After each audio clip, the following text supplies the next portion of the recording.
Salut, c'est Philippe. Aujourd'hui, on va parler de ballons d'eau chaude électrique, les problèmes qu'on peut rencontrer au niveau électricité quand ton ballon disjoncte et puis bah tu sais pas d'où ça vient. Allez, hop, c'est parti, on y va. Alors quand ton ballon d'eau chaude disjoncte, ça peut être relié à plusieurs choses. Donc bah, la première chose que tu vas faire, bien entendu, bah, c'est d'enlever le capot. Alors tu sais, c'est le capot en plastique qui se trouve juste en dessous. Donc il y a deux petites vis à dévisser. Tu l'enlèves et tu regardes si tu as de l'eau à l'intérieur du capot. Si c'est trempé, bah, c'est que voilà, tu as une fuite au niveau du joint de la résistance ou une fuite autre part. Mais de toute façon, ça peut être une cause voilà, que ton électricité saute, que ça disjoncte. Donc s'il n'y a pas d'eau, si c'est bien sec, bah, tu vas regarder la sonde, c'est-à-dire la sonde thermostatique. Donc pour démonter la sonde thermostatique, bah, tu vas débrancher les deux fils, hein, la phase et le neutre. Et puis en fait, bah, tu as deux ergots, tu vas tirer ta sonde. Tu vas voir, il y a une tige qui fait à peu près 30 cm, tu vas l'enlever, tu vas tirer dessus, tu vas l'enlever. Une fois que tu vas l'avoir enlevé, tu regardes au niveau des alimentations si ça n'a pas chauffé, si ça n'a pas brûlé. Il suffit que, pourquoi je te dis ça? Parce que ça arrive et en fait bah, ça brûle et puis en fait ça fait plus contact. Comment ça se produit? Eh bien c'est bien souvent c'est parce que les vis n'ont pas été assez serrées. Le câble a été mis à l'intérieur, enfin dans les ergots là de la sonde là, et ça a été mal serré et du coup ça fait des étincelles et en fait bah, ça fait fondre ton plastique, ça fait fondre tes cosses. Donc si ça a fondu un peu, bah, tu démontes tes petites vis, tu nettoies pour faire contact. Si vraiment tout a fondu, bah, voilà, de toute façon, là, tu seras obligé de la changer. Ensuite, tu vas regarder le petit thermostat qui se trouve sur ta sonde. Alors, tu vas voir, alors tu as des sondes qui sont rondes, des sondes qui sont rectangles, et tu vas voir, il y a un petit piton rouge qui se trouve sur le dessus, en fait sur le devant. Donc si ça a disjoncté, si ton thermostat, le petit thermostat de la sonde a disjoncté, il va être poussé. Donc tu n'as plus qu'à prendre un tout petit tournevis et puis le renclencher. Alors pour moi, si ta sonde c'est bien renclenché ou fonctionne normalement, ce que tu vas faire, t'as une petite molette là pour la température, tu vas la mettre au milieu entre le plus et le moins. Et puis là, tu vas prendre un briquet et tu vas chauffer en fait avec la flamme du briquet, tu vas chauffer le bout, enfin même sur la longue, tu pars du bout de la sonde et puis tu reviens sur 10 cm vraiment sur le devant de ta sonde.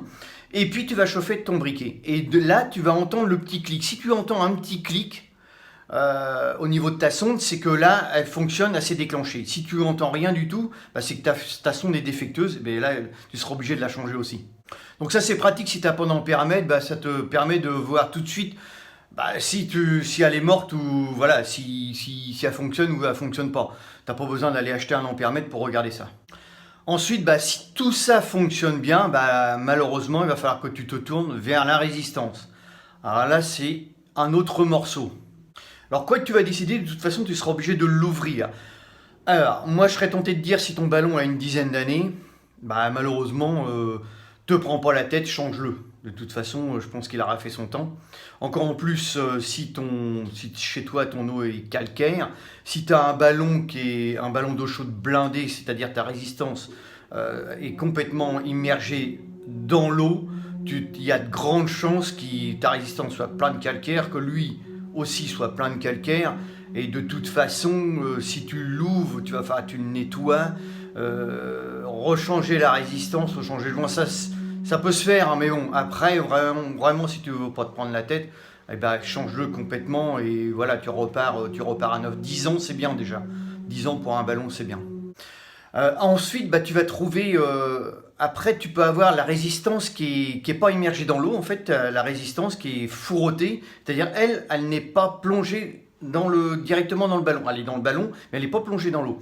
Alors là, quand ça disjoncte, il se peut que ta résistance, bon, il y a quand même de la condensation, il y a de la chauffe, de la condensation, et en fait, tu as une vis centrale qui vise cette résistance. Il se peut, voilà, ça arrive que bah, la vis s'oxyde, la vis se rouille, et puis en fait, bah, ta résistance se décroche à l'intérieur et touche la paroi du fourreau, et puis ça fasse masse. Donc là, voilà, bah voilà, c'est pareil, hein, va falloir dévisser, va falloir enlever cette résistance et puis la remettre dans l'axe du fourreau. Alors ce qui peut se passer aussi, c'est que ta sonde, c'est-à-dire ton thermostat, ta sonde thermostatique, disjoncte. C'est-à-dire ce que je te disais tout à l'heure, le petit piton qui saute, bah, au bout d'une heure de chauffe, bah, voilà, il saute, et ça se met en sécurité.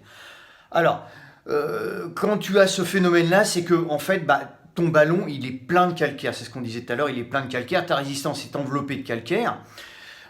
Et en fait, bah, ça fait une surchauffe. Donc ça fait une surchauffe et ton thermostat, bah, lui, il se met en sécurité. Donc, voilà les principaux soucis que tu peux rencontrer avec ton ballon d'eau chaude. Donc bah, voilà, si ça t'arrive, bah, tu reprends point par point et puis tu vas arriver à localiser ce qui ne va pas avec ton ballon. Voilà, bah écoute, j'espère que cette vidéo va bien t'aider. Bah, si tu l'as aimé, like-la, partage-la. Si tu arrives sur ma chaîne, bah écoute, abonne-toi, t'as le petit logo qui est juste là. Et puis moi, je te retrouve sur une prochaine. Je te dis ciao, ciao, à plus tard, salut, porte-toi bien.